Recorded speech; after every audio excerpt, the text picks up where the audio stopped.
সবুজ শ্যামল আমাদের এই বাংলাদেশ, কিন্তু এই সুজলা সুফলা বাংলাতেই আজ হাজারো তরুণ বেকারত্বের অভিশাপ নিয়ে ঘুরছে। চাকরি নামক সোনার হরিণের পেছনে ছুটে যখন ক্লান্ত আমাদের যুব সমাজ, ঠিক তখনই গ্রামীণ অর্থনীতিতে এক নীরব বিপ্লব ঘটাচ্ছে সবুজ পাতার ছোঁয়া। হ্যাঁ, আমরা বলছি নার্সারির ব্যবসার কথা, যেখানে মাত্র সামান্য কিছু পুঁজি আর কঠোর পরিশ্রম খাটিয়ে বদলে ফেলা যায় নিজের ভাগ্য।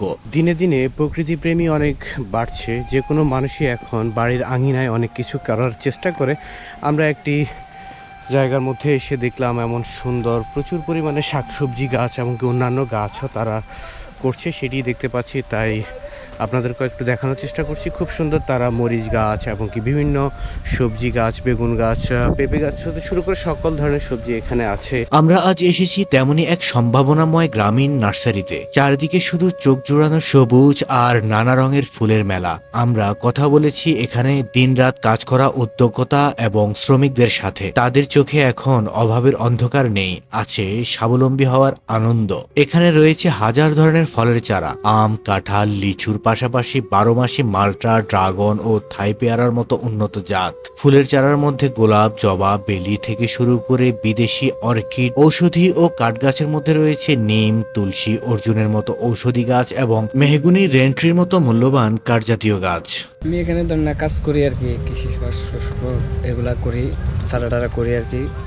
আর বিক্রেতারা বিক্রি করে, আমি পাইকারি দিই। এখানে আপনার ফুল ও ফল আপনার ধরেন ওষুধীয়, যেমন বেগুন, মরিচ, তারপরে আমের চারা, কলপ, লেবু, ডালিম, এগুলো সবটি পাওয়া যায়। এই গাছগুলি আপনার বিভিন্ন বাজারে যায়, যেমন দতেরহাট, রাজগঞ্জ, বাংলা বাজার, বিভিন্ন এলাকায় যায়, বিভিন্ন জায়গায় যায়। নোয়াখালীর বাইরে বলতে যদি কেউ অর্ডার দেয় তাহলে ওই রকম অর্থটা যায়, আর যদি না দেয় তাহলে আর কোথাও যায় না। আমরা এটা ধরেন 20 ডিসিম জায়গার মধ্যে। অনেকের মনে প্রশ্ন জাগে, নার্সারি করে কি সত্যি সংসার চালানো সম্ভব? উত্তর হচ্ছে, শুধু সংসার চালানো নয়, অল্প দিনেই লাখ টাকার মালিক হওয়া সম্ভব। গ্রামের পতিত জমি বা বাড়ির চারপাশের খালি জায়গা ব্যবহার করেই এই ব্যবসা শুরু করা যায়। এখানে যারা কাজ করছেন তারা জানালেন, আগে যেখানে তারা অলস সময় পার করতেন বা কাজের খোঁজে শহরে ছুটতেন, এখন নিজ গ্রামে তাদের সম্মানজনক কর্মসংস্থান রয়েছে। একটি চারা তৈরি করতে খরচ হয় মাত্র 5 থেকে 10 টাকা, যা বাজারে মান বেঁধে 50 থেকে 500 টাকা পর্যন্ত বিক্রি হয়। ছাদ বাগান এবং সরকারি বেসরকারি বনায়ন প্রকল্পের কারণে গাছের বাজার দিন দিন বড় হচ্ছে। ফলে নার্সারি এখন আর কেবল শখ নয়, এটি একটি লাভজনক শিল্প হয়ে উঠছে। কি করছেন আপনি?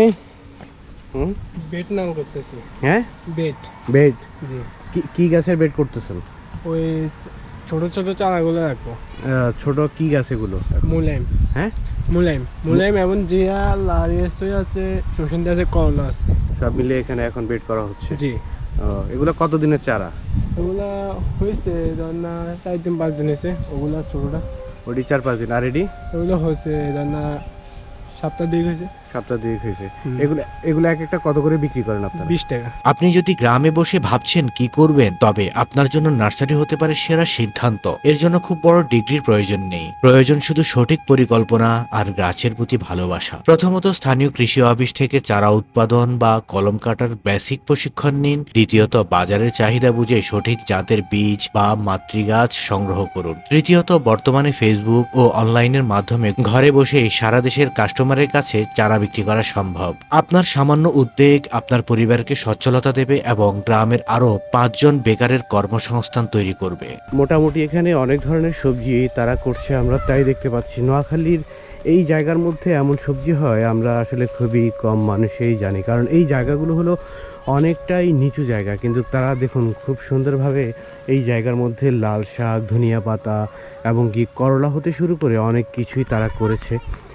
খুব সুন্দর দেখা যাচ্ছে, কত সুন্দর ধনিয়া পাতা হয়েছে এবং কি ধনিয়া গাছের পাশাপাশি এখানে আবার করলা গাছ লাগানো হয়েছে। কিছুদিনের মধ্যে সেই করলাগুলো ধরবে, সেটাই আমরা দেখতে পাচ্ছি। এবং কি আমরা একজন কৃষক কাজ করছে, তার সাথে একটু কথা বলে দেখি কি অবস্থা। আবার নতুন করে লাল শাক লাগানো হয়েছে অনেক জায়গা জুড়ে। পরিবর্তনশীলতা আর বেকারত্বের গণ্ডি থেকে বেরিয়ে আসার সময় এখনই। মাটি আমাদের সম্পদ, আর শ্রম আমাদের শক্তি। আসুন মাটির সঠিক ব্যবহার করি, গ্রামে গ্রামে গড়ে তুলি সবুজের সমারোহ। নার্সারি গড়ে নিজে স্বাবলম্বী হই, দেশের অর্থনীতি সচল রাখি এবং ভবিষ্যৎ প্রজন্মের জন্য একটি সুস্থ সবুজ বাংলাদেশ গড়ে তুলি। আজই শুরু হোক আমাদের সবুজ স্বপ্নের যাত্রা। দালালের পেছনে লাখ লাখ টাকা ঢেলে ভিটে মাটি বেচে বিদেশে পাড়ি জমানোর কোনো প্রয়োজন নেই। সেই টাকা দেশের মাটিতে খাটিয়ে নার্সারির মতো হাজারো লাভজনক ব্যবসা শুরু করা সম্ভব। পরদেশে অন্যের অধীনে হাড় ভাঙা খাটুনি না খেটে নিজের দেশের মাটিতে ঘাম ঝরালে তার চেয়েও দ্বিগুণ আয় করা যায়। একটু বুদ্ধি আর সঠিক পরিশ্রম করলেই নিজের গ্রামেই তৈরি করা যায় লাখ টাকার সোনার হরিণ। তাই বিদেশ নয়, দেশেই হোক আপনার স্বপ্নের শুরু। জায়গাটার মধ্যে কি কি জিনিস বেশি হয় সবচেয়ে? সব কিছু হয়, সব কিছুই হয়। সব কিছু হয় করলে সমস্যা নেই, এটি কোনো সমস্যা নেই। এগুলো হচ্ছে নিজের কাছে ভাইয়া, নিজেরা খাওয়া খেতে তো দেখাশোনা তো হয়, পরিশ্রম আছে ভাই। কষ্টের কারণে করতে চায় না, এই কারণে শুধু ধানটা করে বসে যায় নাকি? জি। এখানে একপাশে শাকসবজি করা হয়েছে, পাশাপাশি এই পাশটার মধ্যে আবার ধান করা হয়েছে। যেহেতু এটা নিচু জমি, তাই এই পাশে ধান করা হয়েছে, আর এই উঁচু জমিটার মধ্যে তারা সকলে খুব সুন্দর শাকসবজি করেছেন। এত জংলা এখানে হয়েছে, এগুলো এখন কি করবেন? পরিষ্কার করে অন্য কিছু করবেন? হ্যাঁ। পরবর্তীতে এখানে কি করবেন? এটা এখানে মোলেন করে। মূলা? মোলেন মোলেন মূলেনটা কি? মোলেন এটা ওই শশিন্দার, আর মোলেন এটা শশিন্দা মানে যেটা সিজিঙ্গা বা এই জাতের জিনিসগুলো করবেন এখানে। মোটামুটি এখানে এখন এগুলা শেষ হলে ওইটা শুরু হয়ে যাবে। আমরা দেখতে পেরেছি এখানে কি পরিমাণ ধনিয়া এবং লাল শাক এবং কি অন্যান্য শাকসবজিও তারা করেছে। আসলে ঢাকাতে সাভারে দেখেছিলাম এমন যে চাইনিজ যেসব সবজিগুলো হতো সেগুলোও করতো। এই নোয়াখালীর এই জায়গাটার মধ্যে আবার দেখা যায় এটা নিচু জায়গা হওয়ার কারণে তেমন শাকসবজি মানুষ করে না, কিন্তু এখানের মধ্যে এই জিনিসগুলো দেখে খুব ভালো লেগেছে।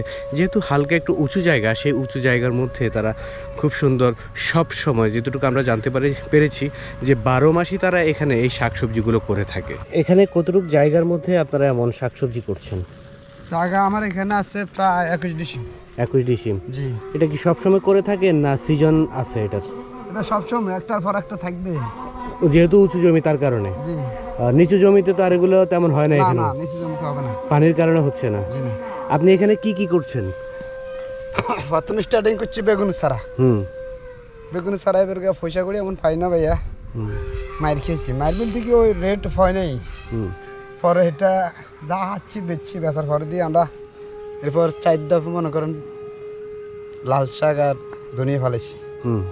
এটার গ্যাপে দিয়ে আবার মনে করেন করলা লাগাই দিছি। করলা আনার কিছু হলাইতে করলা হারা কাছে চলবে, করলা চলবে এখন? হ্যাঁ। করলার পরে যায় মনে করেন দেখা গেছে বৈশাখ জ্যৈষ্ঠ মাসের দিকে হয়তো লাউ অথবা মূলেন ধুন্দুলারি। ধুন্দুলটা আপনাদের মানে এই কাজের জন্য কি সরকারিভাবে কোনো সহযোগিতা বা করে কিনা? সহযোগিতা আংশিক করে। কি কি দিয়ে করে? মাঝে মধ্যে বৃষ্টি দেয় আর বীজ দেয়, সার দেয়, হালকা কিছু দেয় মাঝে মধ্যে।